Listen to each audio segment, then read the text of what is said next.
são os cientistas, um grupo que ganhou aí uma importância fundamental durante a pandemia. Por falar nisso, agora eu converso com um deles, é o Rodrigo Silva, pesquisador do LAIS da UFRN. Rodrigo, se a gente imaginar uma parede como nossa proteção para o caos, o quão fina podemos dizer que esta parede é em relação ao fim do ano passado? Ou seja, a situação hoje, ela é mais grave do que era em 2020? Boa tarde. Bom, boa tarde. Pegando a sua analogia agora, a gente tem de fato aí, se a gente for pegar a parede, a nossa parede hoje é de papel, tá?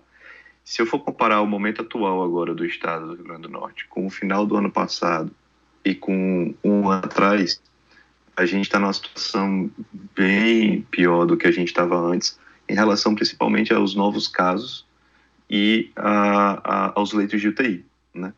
Hoje, desde fevereiro, desde o final de fevereiro, a gente tem mantido aí uma taxa de novos casos diários da ordem de 1.000 casos. Então, diariamente a gente tem registrado aí 1.200 novos casos de Covid aqui no Rio Grande do Norte.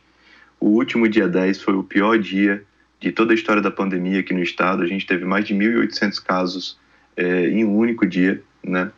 E em relação aos leitos de UTI, a gente também tem mantido aí desde o início de março, praticamente, uma taxa de ocupação acima dos 90%. Né? O que a gente não chegou a ver no final do ano passado, onde a média de novos casos estava na ordem de 800 novos casos dia, e a gente estava mantendo ali 70%, 80% de ocupação. E bem diferente do início do auge da pandemia do ano passado, que a gente tinha, sim, ali uma UTI mais ocupada, mas a gente tinha uma média muito menor de novos casos. E a gente também tinha ali uma população muito mais preocupada do que hoje. Infelizmente, esse é o cenário que a gente está vivendo hoje aqui no Rio Grande do Norte. O científico, ele serve para embasar as decisões do governo do estado em relação aos decretos que são publicados.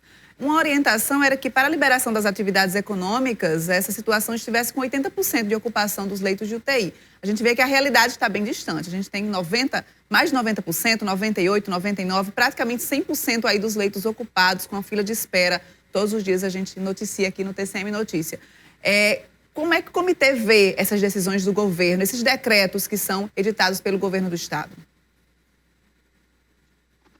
Bom, em relação ao Comitê do Estado, eu não tenho como me posicionar, porque, enfim, eu não faço parte do Comitê do Estado.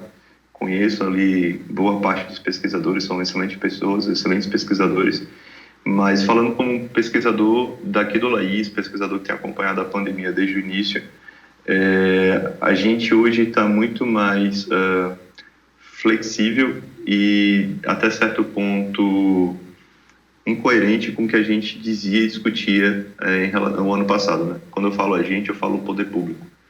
Ano passado, a gente viveu um caos aqui no estado, logo quando a pandemia chegou, se instalou.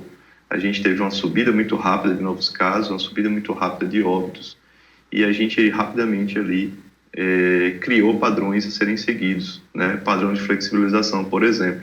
A gente só podia flexibilizar determinado nicho do setor comercial quando a gente atingisse ali 90%, reabrir uma segunda parte quando atingisse ali 80%, e assim ia, né?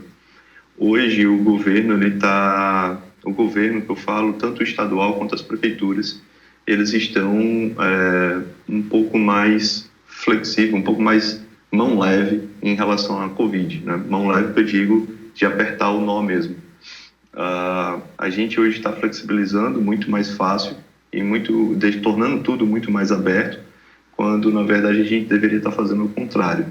Infelizmente o Estado e os municípios, eles precisam arrecadar, afinal de contas, se a gente não tiver arrecadação, a gente não vai conseguir combater a pandemia, porque é um custo alto o cofre público, mas a gente não tem condições, por exemplo, de liberar cinema, liberar barzinho, liberar o uso da praia irrestritamente, visto que a gente está tendo aí, como eu falei, mais de 1.000 casos por dia, né? E a gente tem aí, por exemplo, nesse momento, o estado inteiro com 97% de ocupação das UTIs, né? A região Seridó com 100% de ocupação das UTIs. A região aí do Oeste com 99% das ocupações de UTI. Então, a gente tem uma margem muito pequena para trabalhar caso a gente tenha um novo surto, certo? Então, a gente deveria, na verdade, está restringindo e está reduzindo, infelizmente, a mobilidade das pessoas, né, o poder de mobilidade das pessoas, para que a gente pudesse controlar isso melhor.